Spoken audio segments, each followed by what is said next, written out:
This is CBC Here and Now.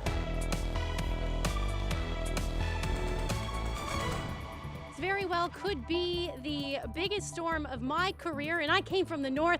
I'll tell you exactly what you need to know coming up. We had a code name for him. It was called Superstar, right?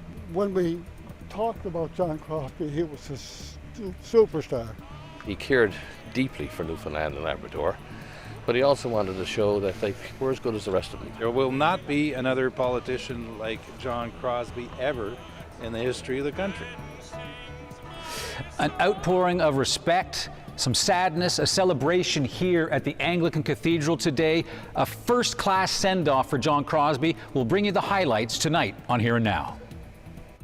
Thanks, Anthony. Well, it seems everyone on the Avalon is bracing for some potentially brutal weather in the next 24 hours. Now, many people may be dreading it, but there's one person who is really looking forward to it, meteorologist and snowstorm lover Ashley Brawweiler. So, Ashley, just what are we in for?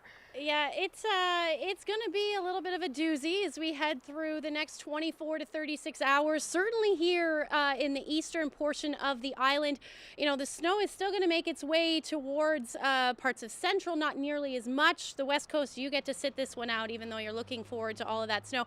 But if we take a look at what we're expecting, it's kind of hard to believe that there's even a snowstorm on the way, considering how gorgeous it's been for the past couple of days. You can see to the left of your screen there a ridge of high pressure. That's moving out. That big L there you see, that's what's headed our way as we head through the next, less than 12 hours at this point.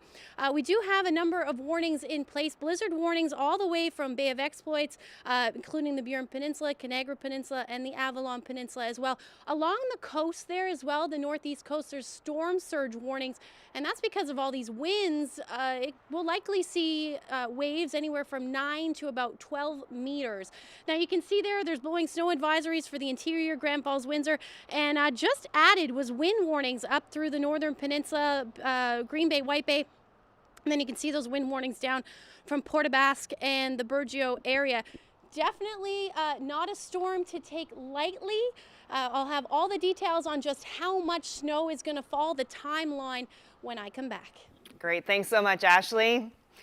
Well, with a forecast like that, most people on the Avalon Peninsula are preparing for the worst. If you happened to pass by a supermarket or hardware store today, you saw proof of that. They were blocked. So naturally, we sent Here and Now's Meg Roberts to check it out.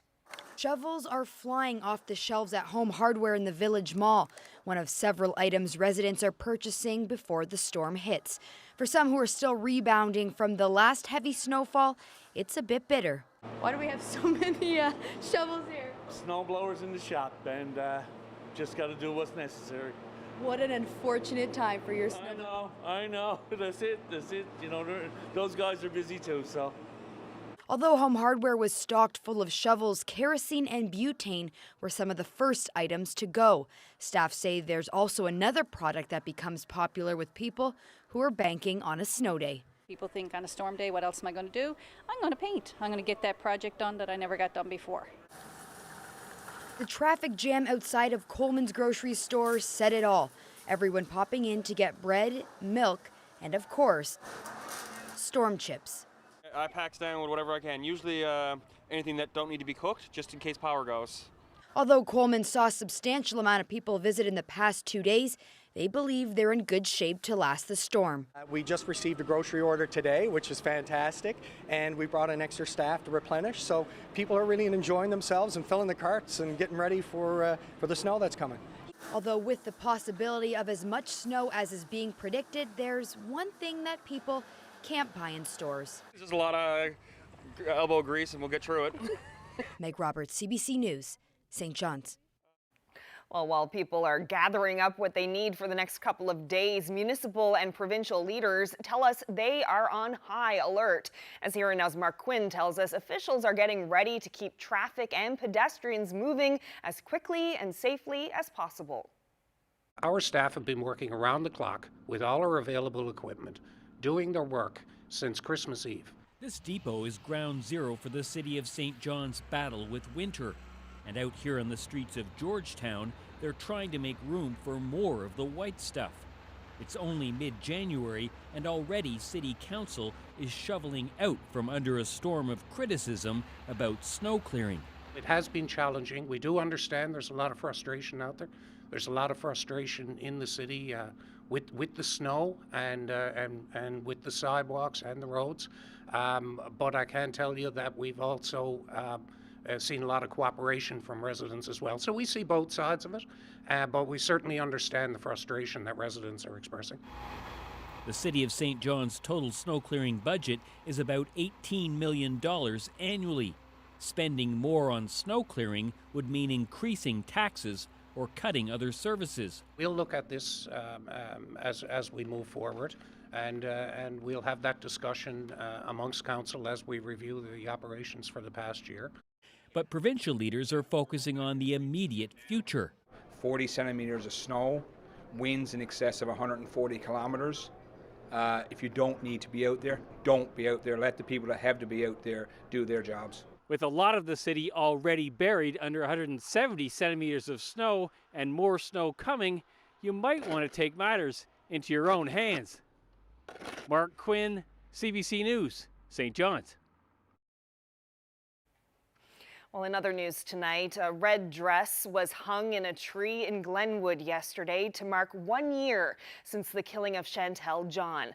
A small ceremony took place outside the Halibu offices to remember her and other missing and murdered Indigenous women and girls.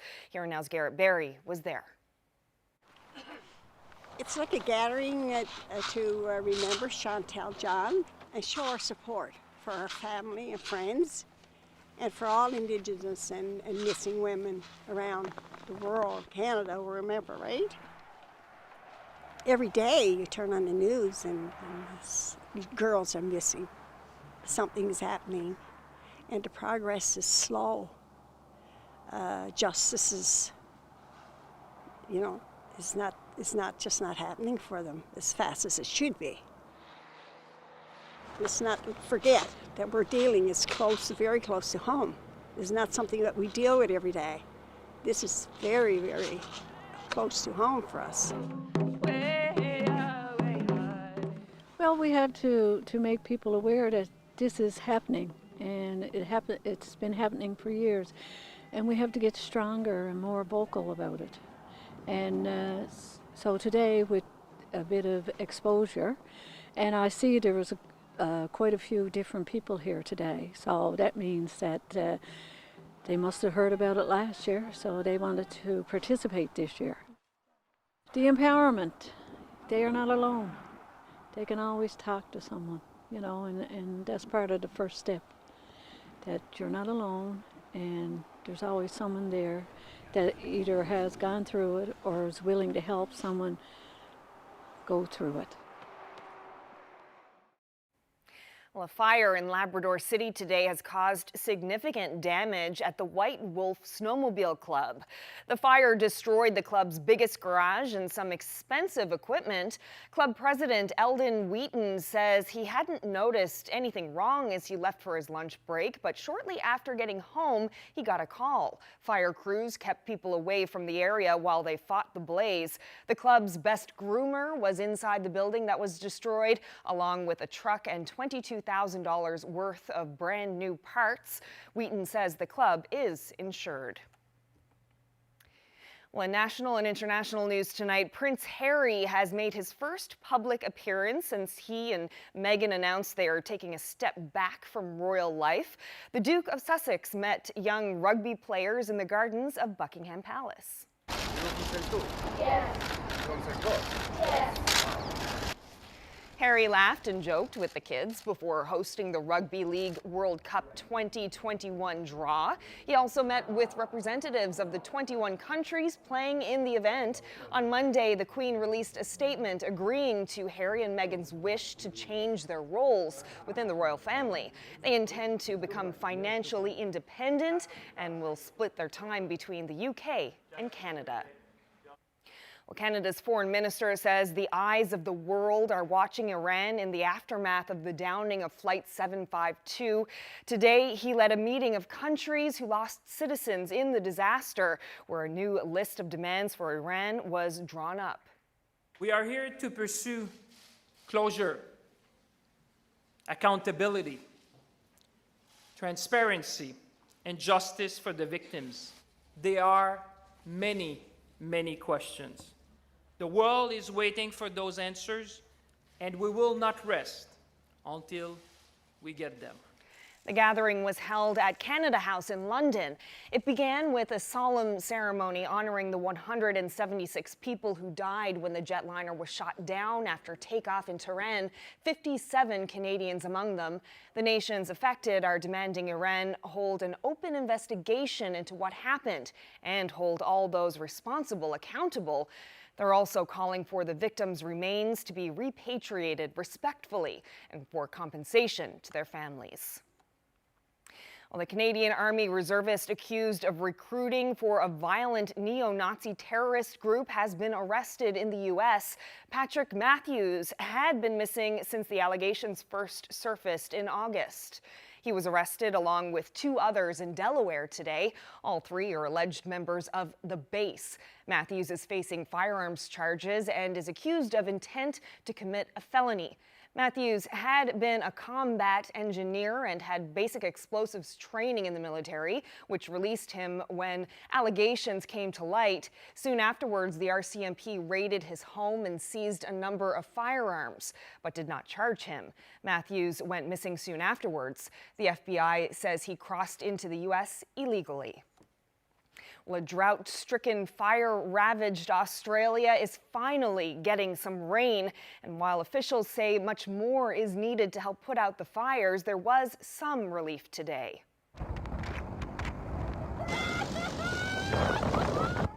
The rain had these folks taking a little time to enjoy themselves. Up to 50 millimeters fell across parts of the states of New South Wales and Victoria, where firefighters are battling dozens of fires.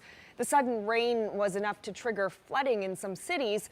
Officials say the rain is also washing silt and ash into the water system, and that's raising concerns it could contaminate the water supply.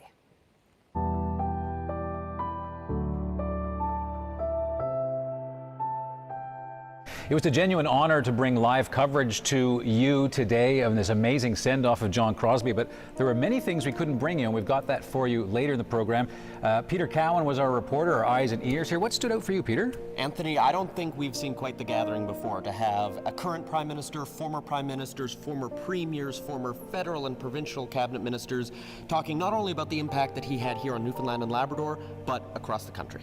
And we'll be bringing you some of the dignitaries and some of the regular people who admire John Crosbie. Stay tuned.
This weather update is brought to you by the NL 511 app. Know before you go. Check road conditions, highway cameras, and the provincial plow tracker with the NL 511 app.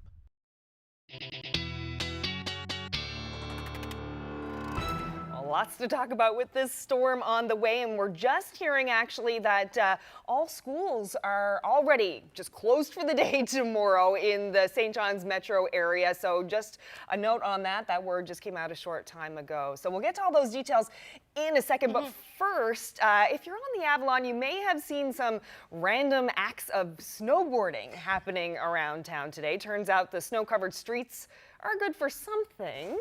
Yeah, a group of pro snowboarders have been spotted around St. John's filming tricks and stunts in areas like Longs Hill. It's clearly a perfect winter backdrop. It certainly is. CBC spoke with some of the riders. They're working with companies like Burton, and as you can see, they've turned downtown St. John's into a snowboard park. Pretty cool. Lots of snow to work with for sure. Yeah, and if they don't leave soon, probably not getting out. Yeah, a lot of people, not getting out on flights. So if you are traveling, you'll want to check the airports for sure. And actually, I have to ask you something right off the top of the show tonight. You said that this storm could be the biggest storm of your career. Yeah. Really? Well, I mean, we see these numbers sometimes in textbooks, but to actually be able to forecast this, I was in the north, obviously, but to forecast these amounts and then actually be able to experience live it and see and it. live it is it's something I'm really excited about. It was really funny just about an hour ago or so, my watch was telling me that I hit my move goal because my heart rate has been up all day today.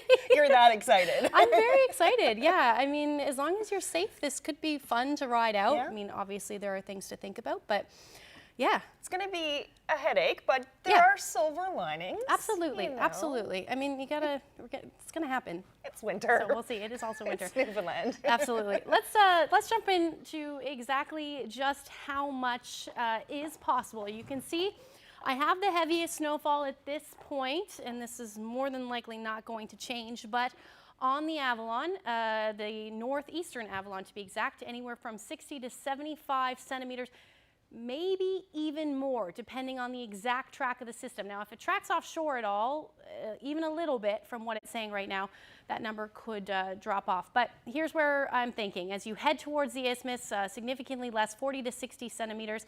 And then between there and Gander, probably 20 to 40. And then as we head towards the west coast, those numbers drop off quite significantly, 5 to 15 centimeters, and along the coast, that's a trace, probably 5 centimeters is a good bet for you. So here's where the warnings are sitting right now. Blizzard warnings from Bay of Exploits through to the Avalon Peninsula, Burin Peninsula, Canagra Peninsula, and then blowing snow advisories for the interior, and then wind warnings as well. Now, although this is mainly an event for the Avalon, or rather for the island, there's still some extreme cold warnings up through Labrador, and that's thanks to a ridge of high pressure, and we've been seeing those on and off for the past little bit. So let's take a look at the future tracker. What are we looking at over the next 24 hours? So tonight, some snow along the west and south coast. You can pick up a couple centimeters tonight. Then the system starts to move in. So we're going to see snow starting after midnight, probably by around 3 a.m. for parts of the Avalon. And then you'll see that spread further west into the early morning hours. Heaviest snow looks like it'll fall starting in the morning, continuing through the afternoon as those winds continue to ramp up. So you can see the low's actually offshore, so we get back into that northerly flow into the afternoon on Friday, but it does stick around. Long periods of snow expected. And then eventually, as we head through the overnight, things will start to taper off.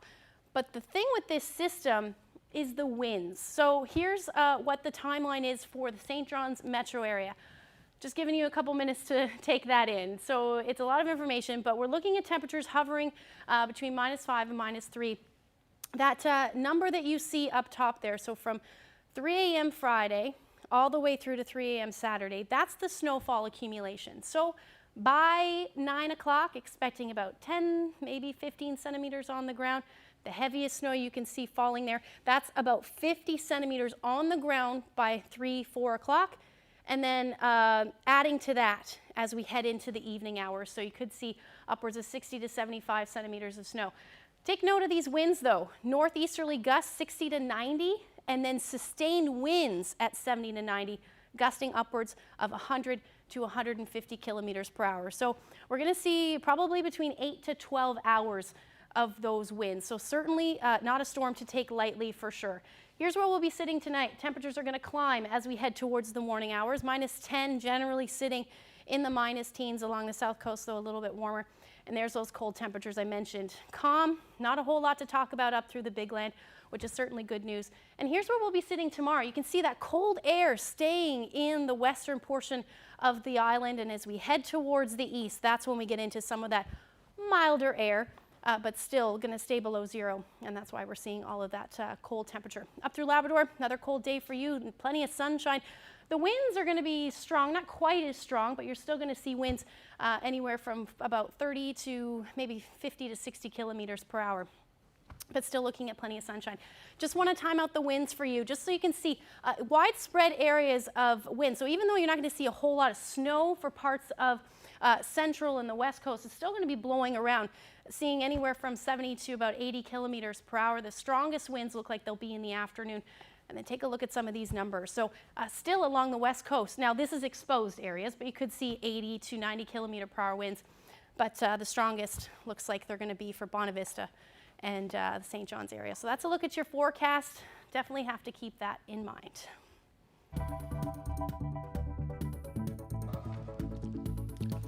For being Dad's love, his anchor, and the very core of his being, we, your generations, pay tribute to you and thank you.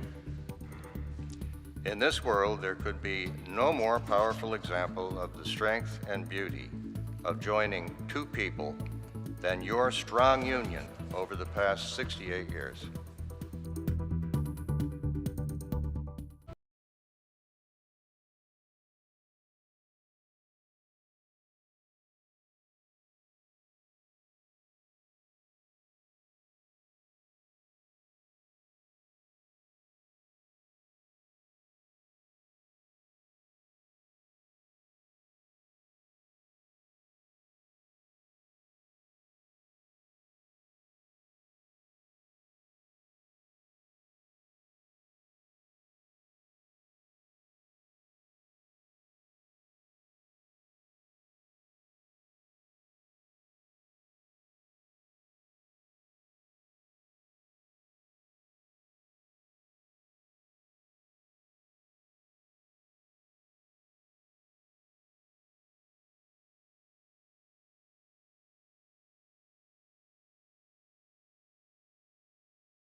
A remarkable day here in the Anglican Cathedral. I'm here with Peter Cowan, and just next to Peter today, it's quite the scene, right? All these political leaders seated so close together. I'm talking like major political leaders. Yeah, and of all three parties, this wasn't denominational seating. They were all put right together, and because they were all united in their praise and their appreciation for what John Crosbie did. Of course, one of the late entries was Prime Minister Justin Trudeau. We didn't find out actually until very close to the actual funeral that Mr. Trudeau be able to come.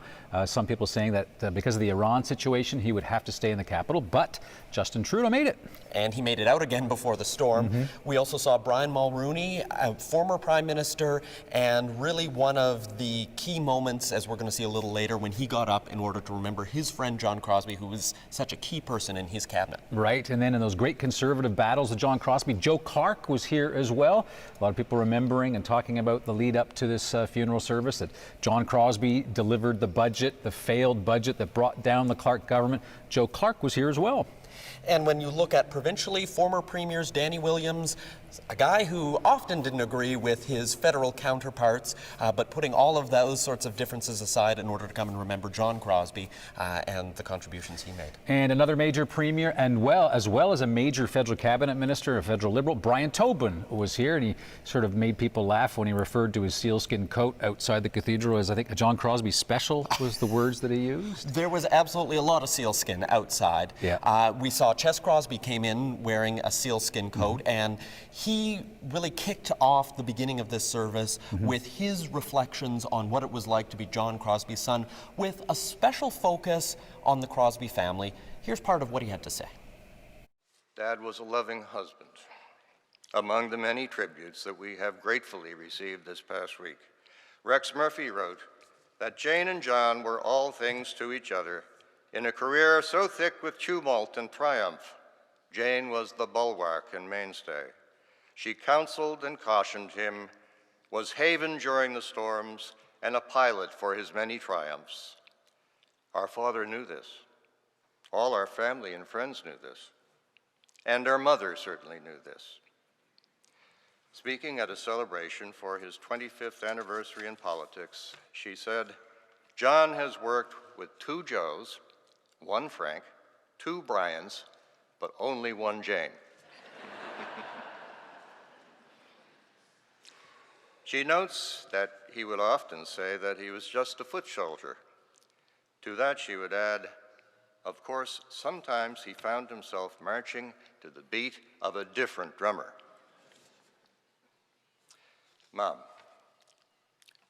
for being Dad's love, his anchor, and the very core of his being, we, your generations, pay tribute to you and thank you.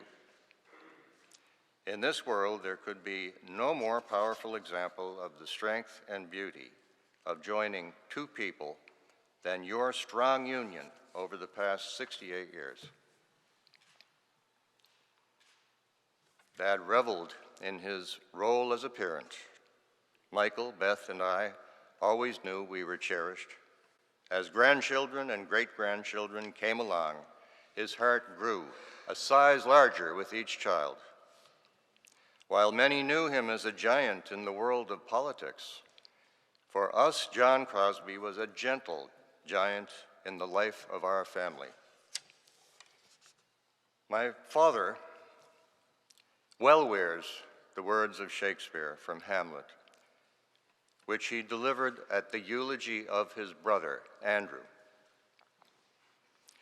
His life was gentle, and the elements so mixed in him that nature might stand up and say to all the world, "This was a man." We thank those here today and all Newfoundlanders and Labradorians and Canadians across our nation in helping us to say a final goodbye to our father, grandfather, and great-grandfather. His was a legacy to celebrate and a life to emulate. If, as St. Paul said, good works earn eternal life, John Crosbie passed his final exam with distinction. Of course, it's the dignitaries that get a lot of attention, the former prime ministers and premiers, but there were a lot of just ordinary Newfoundlanders and Labradorians who wanted to come today in order to pay respects to John Crosbie. Some of them had never even met the man, and they had some really interesting memories that they wanted to share. I'm one of the few remaining veterans of John Crosbie's municipal campaign in 1965. It's hard on me. I've been with him every step of his political career. So that's why I'm here, to honor him. And we had a code name for him. It was called Superstar. Right? When we talked about John Crosbie, he was a superstar. Now, I happen to have the good fortune in my life to know the first premiers of Newfoundland very, very well. Joey Smallwood, Frank Morris, and Brian Peckford. But you put all of them together, they may equal John Crosbie, in my estimation. So I've campaigned in every major city in Canada, in every province, did tours as a political speaker, etc., across this country. I have never met the like of John Crosbie. That's why I'm here. And he had 1,000 people would take a bullet for him. There's not many politicians can say that. He's a giant in terms of Newfoundland and Labrador politics, but also he had the most significant minister we've had in Parliament since Confederation. And he's done so much that people don't know anything about. So I'm here today to pay my respects to the Crosbie family, and it's a special moment in Newfoundland history. A wonderful person and a great politician, as everyone knows, and certainly well respected. And all the tributes this week are certainly more than well deserved. And I have to say, I will miss him. I think he was an honorable man. He was like a man that he was true to his word, and but he believed in something. He kind of stuck to it, right? So I thought he was that kind of guy. I'm here to pay tribute to him, even to stand outside and wear my sealskin coat, because I think he would have liked that. I have a lot of memories of him wearing sealskin coats. He had the heart of the province all the time. He spoke his mind clearly, and he was involved in all of the things that mean so much and for the future of this province. The Crosbie family wanted Brian Mulroney, the Prime Minister who trusted John Crosbie in so many significant cabinet positions. Mr. Mulroney stood right here. He spoke to the crowd. He made them laugh, made them cry, and he made them think about John Crosbie. One of Mulroney's masterpiece speeches. Stay tuned for that.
The CBC once wrote that he carries around in that great head a little voice which murmurs from time to time, "Go ahead, Johnny, say it." What the hell? That little voice led him to tell the press that he had not read the entire text of the Free Trade Agreement, and that no one else in the government had either. He was the only one truthful enough to say so.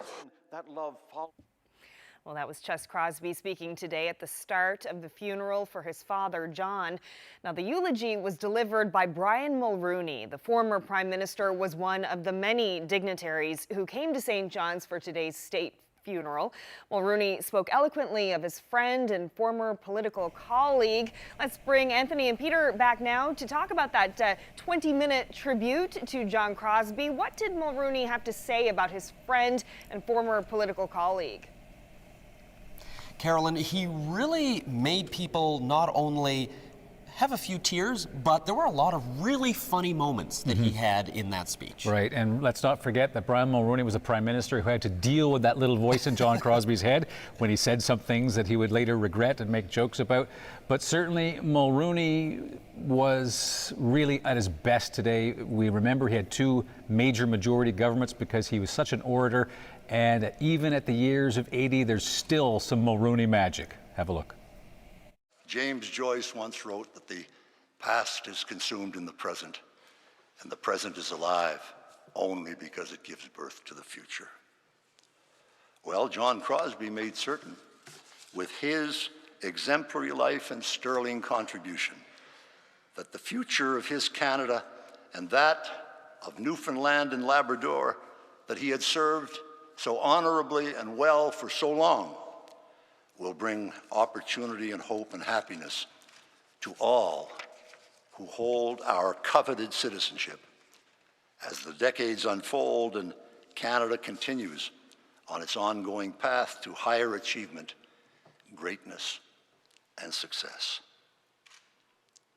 And 50 or 100 years from now, if Canadians stop for just a moment to reflect on the leaders and builders who brought our country to such a commanding place in the community of nations, I believe that many will whisper a special word of gratitude to John Crosbie, whose nation-building contributions will then be even more evident than they are today.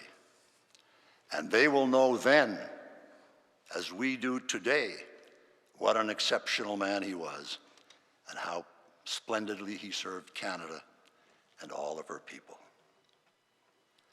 You know, at a certain age, many people, and not just former prime ministers, wonder from time to time how they will be remembered in the unfolding decades.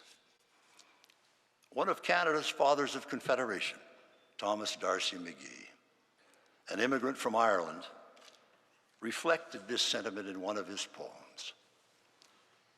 Am I remembered in Erin?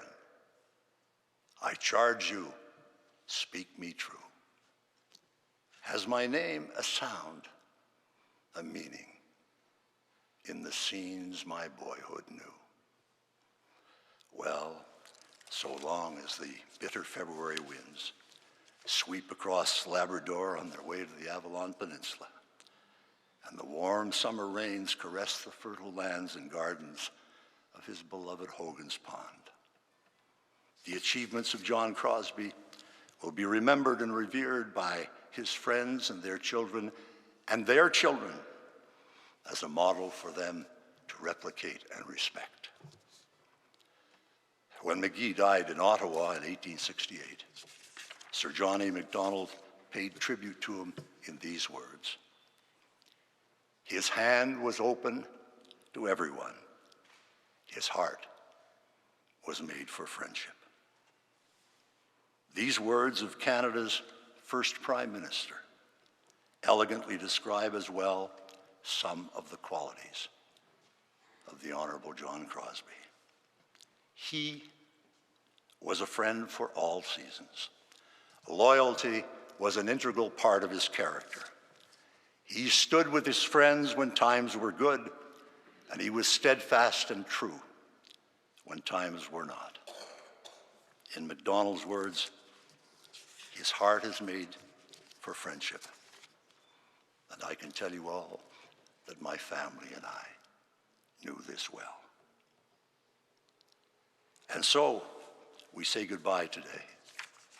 Au revoir to the Honorable John Crosbie, patriot, senior cabinet minister, devoted partner to his beloved Jane, loving father, grandfather, and great-grandfather to all of his children and their children, indomitable defender of the people of Newfoundland and Labrador, and a proud Canadian who served our country with high distinction, unblemished integrity, and unprecedented achievement. No one could ask for more. And Mulroney, the serious part of his 17-minute speech today, he also did start off with a bit of a joke, though, telling people he was blessed to have, and people should be blessed to have, one John Crosbie, but only one. Only one. Difficult man to manage, but as you could tell, a lot of warmth and friendship for him. And there were lots of other politicians that we saw here today, and I want to show you a little bit about what they had to say about a man they were often having to square off against, including Bob Rae, who moved the no-confidence motion in John Crosbie's first and only budget as finance minister. The fact that we all came here from different parties, from different political traditions, and recognize his greatness and his leadership and his great compassion. He was a very fine man in private and in public. He was a remarkable man, and we're really celebrating a great life. He and I were friends, and we're in cabinet together. He supported me in what I was doing, and I had a lot of opportunity to work with him, and he became a very good friend, he and Jane, over the years. So I'm honored to be here and to celebrate what has been an extraordinary life and a unique life. There will not be another politician like John Crosbie ever in the history of the country. He was a unique character. He was a tremendous man. Brilliant, but also disarming, because he's a reverence. It kind of showed a side in him that sometimes he just didn't give a damn, and there's something nice about that. He cared deeply for Newfoundland and Labrador. I have some sealskin with me today because I was thinking earlier today that he was a true fighter for the seal industry and a supporter of the seal industry for Newfoundland and Labrador. And I thought about who's going to take that torch next. It's a great loss to the province, a great loss to the country, really. But, his contribution, I think, will live for. I think historians will be very, very kind to John Crosbie. Well, he was an extraordinary guy. He had friends, as you saw, all across both sides of the aisle. He had 3 prime ministers in the room, the current prime minister and 2 predecessors.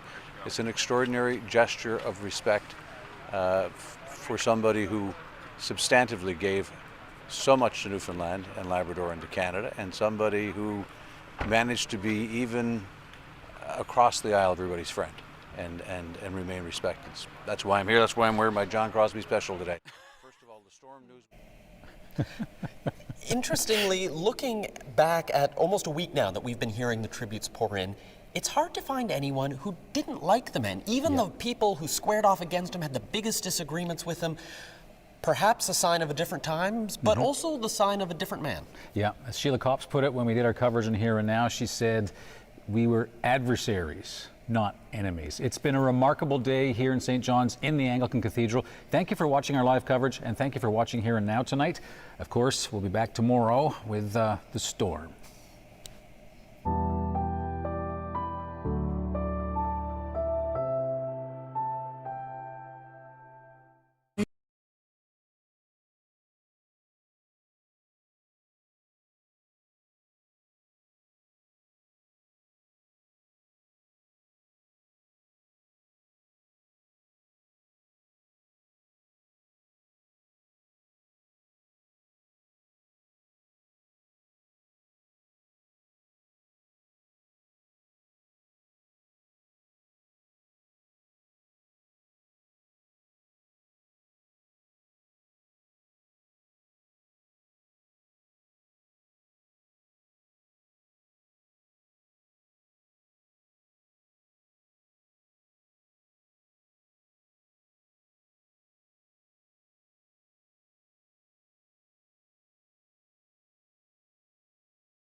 Well, breaking news update for you now. Emergency crews are at the scene of a house fire tonight near the Foxtrap Access Road.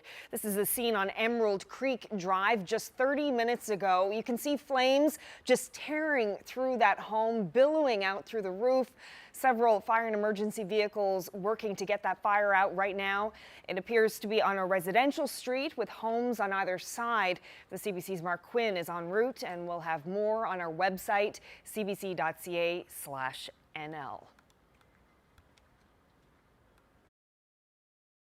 The weather update is brought to you by Beltone, your partner in better hearing.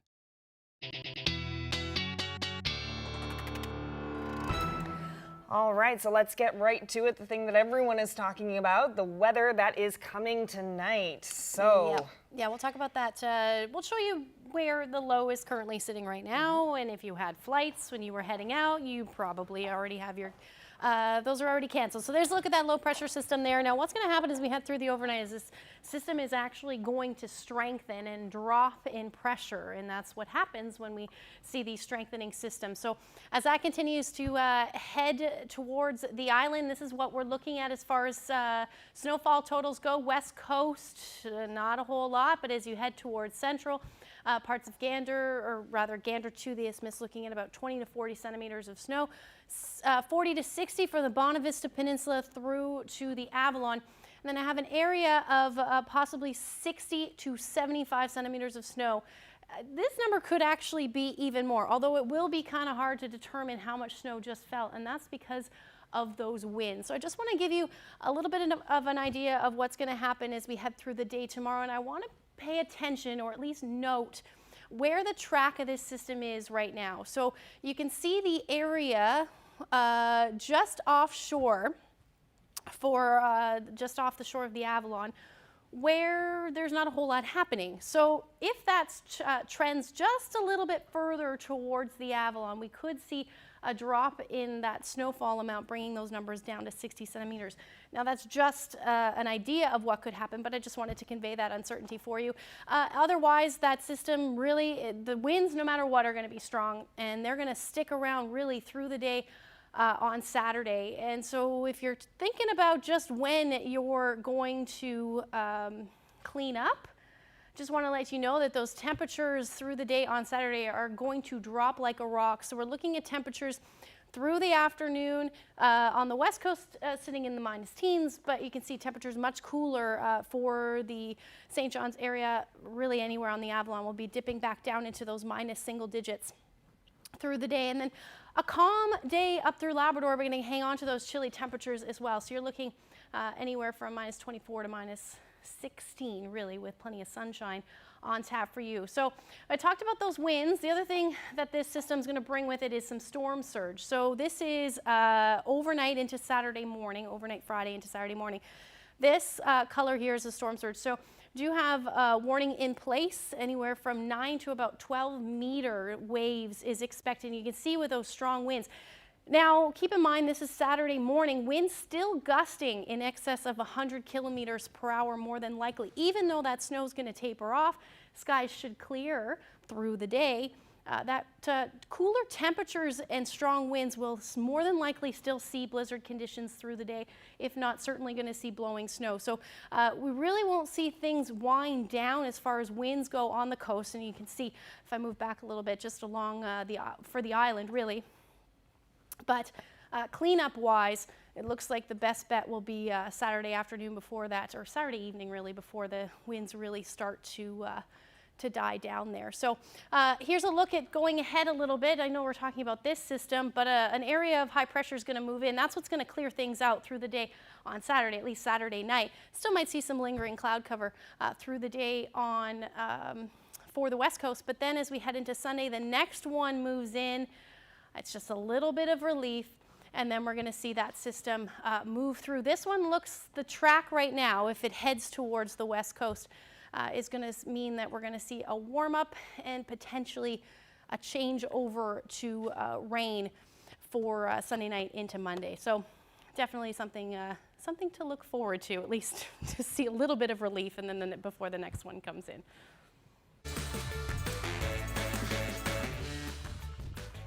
Well, we talked about the calm before the storm. Really led to some beautiful skies. This was either this morning or last night. I'm not too sure, but I'll tell you where this is to when we come back.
Welcome back, everyone. Beautiful viewer photo of the day sent in to you this evening. Look at that sky. How gorgeous is that? Beautiful colors. I love those. I used to call them cotton candy skies, but that one's a little like better that. than cotton candy skies, yeah.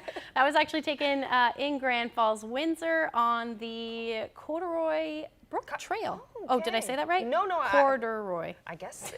Corduroy. It was corduroy? There you go, it's corduroy. Thank you, yes.